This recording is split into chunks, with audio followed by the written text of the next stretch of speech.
Salam alaikum wa rahmatullahi wa barakatuh. Bonjour chers élèves. Dans cette vidéo, on va continuer la leçon du pendule élastique. Alors, on va traiter un exercice d'application sur la détermination de la phase à l'origine. Donc, on va traiter 4 cas. Donc, 4 cas parmi les cas possibles. Alors, on commence donc par l'énoncé. On considère un pendule élastique sur l'axe OX. Déterminer la phase à l'origine des dates dans chaque cas. Donc, on va voir 4 cas. Le premier cas, on écarte le pendule dans le sens positif. Donc, on va noter ici. Donc, il faut souligner le sens positif de XM de sa position d'équilibre et on le libère sans vitesse initiale à un instant considéré comme origine des dates. Donc, on le libère à un instant considéré comme origine des dates. Donc, l'origine des dates, c'est-à-dire t est égal à 0. Alors, donc, on rappelle donc que pour un pendule élastique animé d'un mouvement oscillatoire, donc l'équation horaire c'est x de t qui est égal à xm cosinus de p sur t0 fois t plus phi. Phi, c'est la phase à l'origine, c'est ce qu'on cherche à déterminer dans cette question. Alors, donc, on écarte le pendule dans le sens positif de xm, c'est-à-dire, et on le libère sans vitesse initiale à un instant considéré comme origine du temps. Donc, ça signifie que à t est égal à 0, on a x de 0 égale xm. D'accord? Et alors, l'objectif, c'est de déterminer phi. Donc, on va revenir donc à l'équation horaire et on va exploiter cette équation-là. Donc, x de 0. Donc, dans cette expression, on va remplacer t par 0. Donc, est égal à xm, cosinus de 2p t0 fois t. T est égal à 0, donc ça égale à 0, elle reste phi. Donc, c'est le reste cosinus de phi. Et donc, d'après les données de la question, nous avons x de 0 égale à xm. Donc, ça est égal à xm. D'après cette expression. D'accord? Alors, cosinus de phi égale à xm sur xm est égal à 1. Ce qui fait que cosinus de phi égale à 1. Alors, cosinus de phi égale à 1 implique que phi égale à 0. Donc, voilà, donc dans ce cas, la phase à l'origine est égale à 0. Donc ça, c'est le premier cas. Le deuxième cas, on écarte le pendule, dans ce cas, dans le sens négatif. Dans le sens négatif de xm. Donc xm, c'est l'amplitude maximale de sa position d'équilibre et on le libère. Donc on le libère sans vitesse initiale à un instant considéré comme origine des dates, c'est-à-dire t est égal à 0.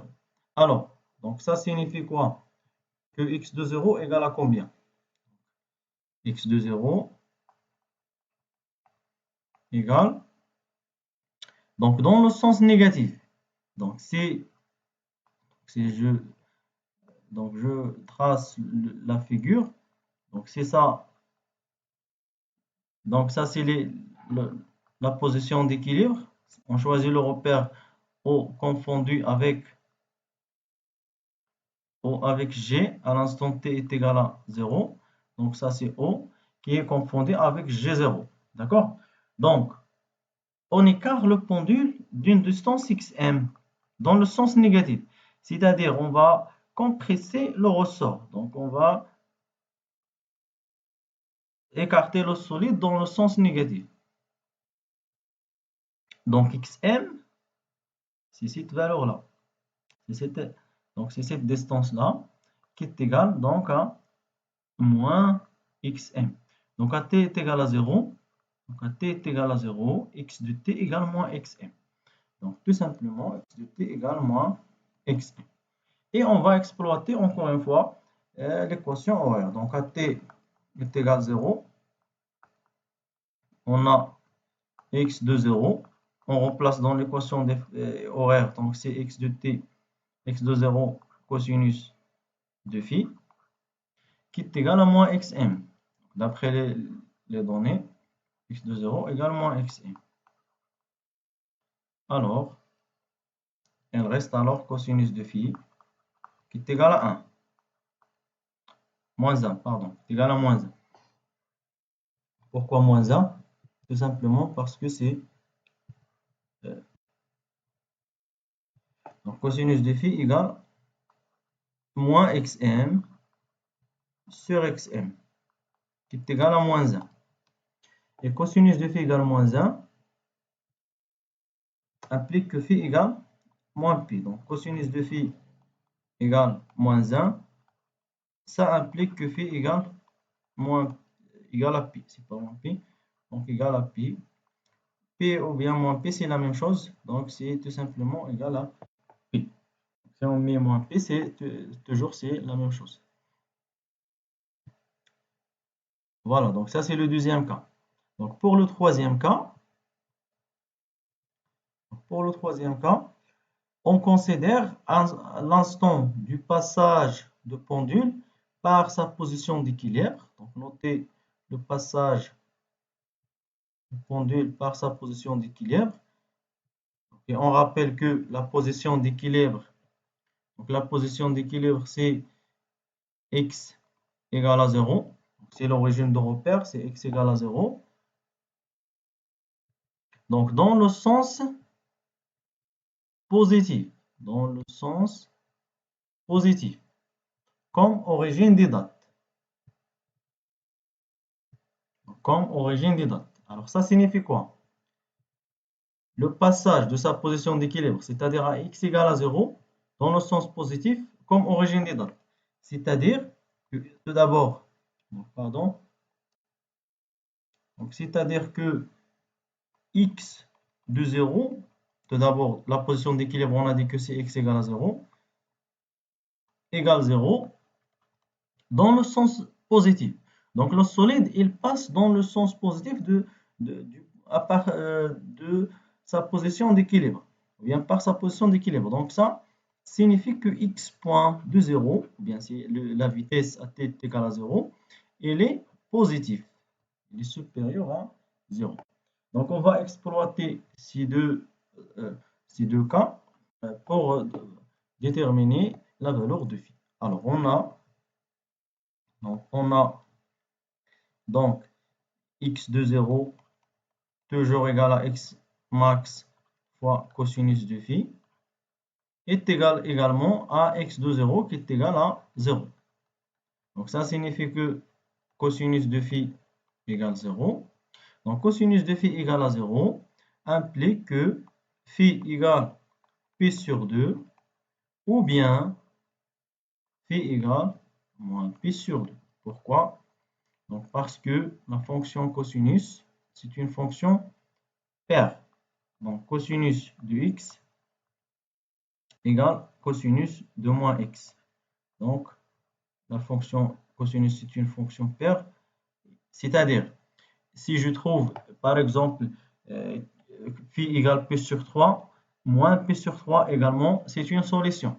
Alors il faut choisir est-ce que c'est la solution positive ou bien négative qu'on va considérer dans ce cas. Alors qu'est-ce qu'on va faire? Donc on va exploiter la deuxième condition. Donc, on a une condition ici. Donc x point de 0, ou bien les conditions initiales, voilà, deuxième, c'est x point de 0 supérieur à 0. Donc il faut tout d'abord calculer la dérivée du x. Donc x de t, c'est x max cos de phi, pardon, cos de 2pi, donc ça c'est cos de 2pi t0 fois t plus phi. Alors x point, c'est la dérivée de x. Donc x point, c'est la dérivée de x.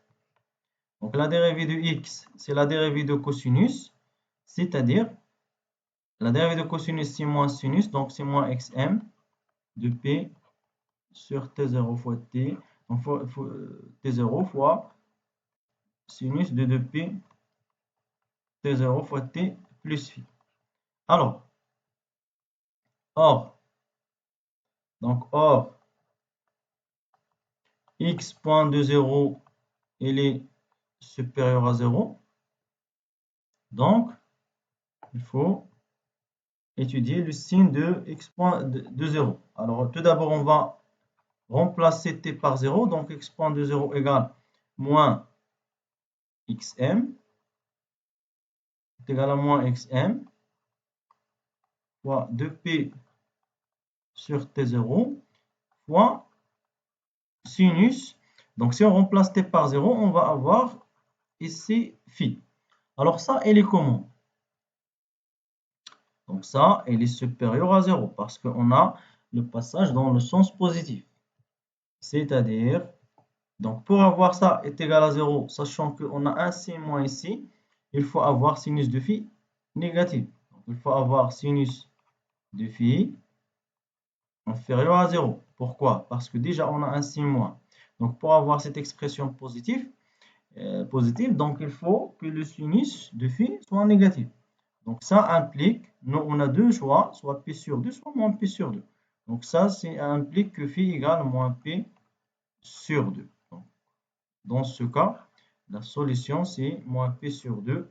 Donc, parce qu'il faut avoir donc, sinus de phi négatif.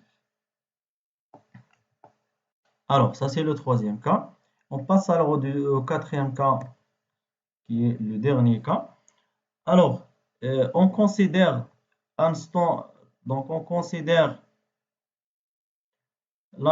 du passage de pendule par sa position d'équilibre, donc le passage, donc souligner le passage de pendule par sa position d'équilibre, c'est-à-dire x égale à 0, dans le sens négatif. Donc, dans ce cas, on a le sens négatif, comme origine des dates. Donc, ça, c'est l'origine des dates.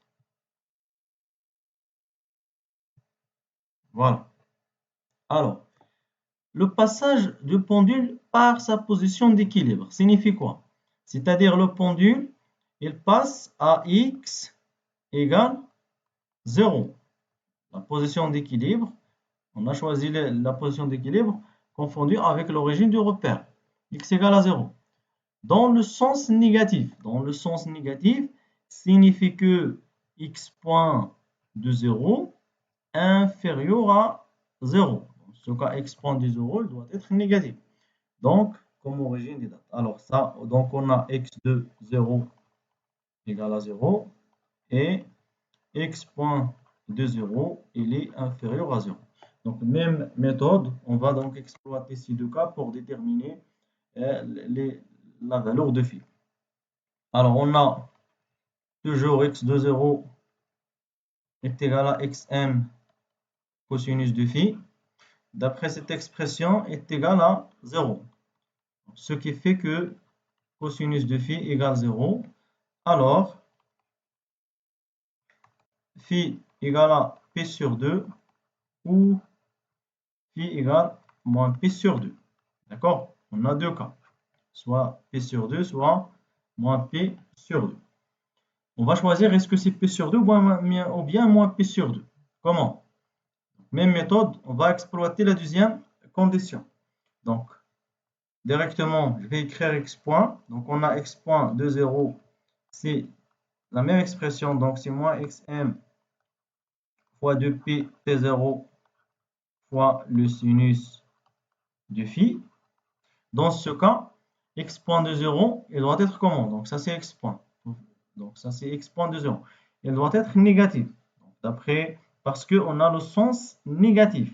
Donc, ça, il doit être inférieur à 0.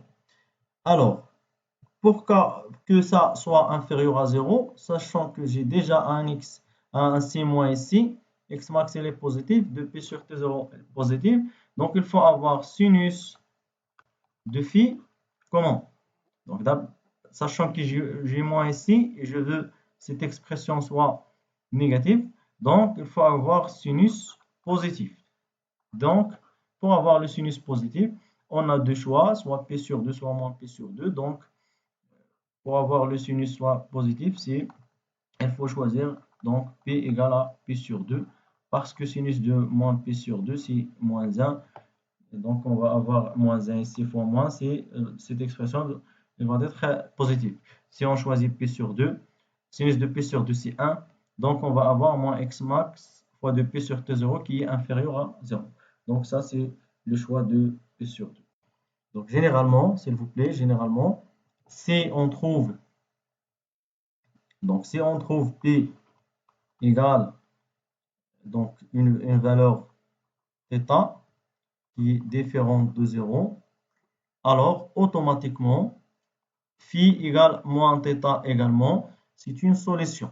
Bien sûr, si on travaille sur sinus, si on travaille avec la solution de l'équation différentielle ou bien l'équation horaire de cosinus de P sur T0 fois T plus phi. Parce que cosinus, comme j'ai dit, c'est une fonction qui est paire. Donc, si je trouve phi égale de P qui est différent de 0, c'est une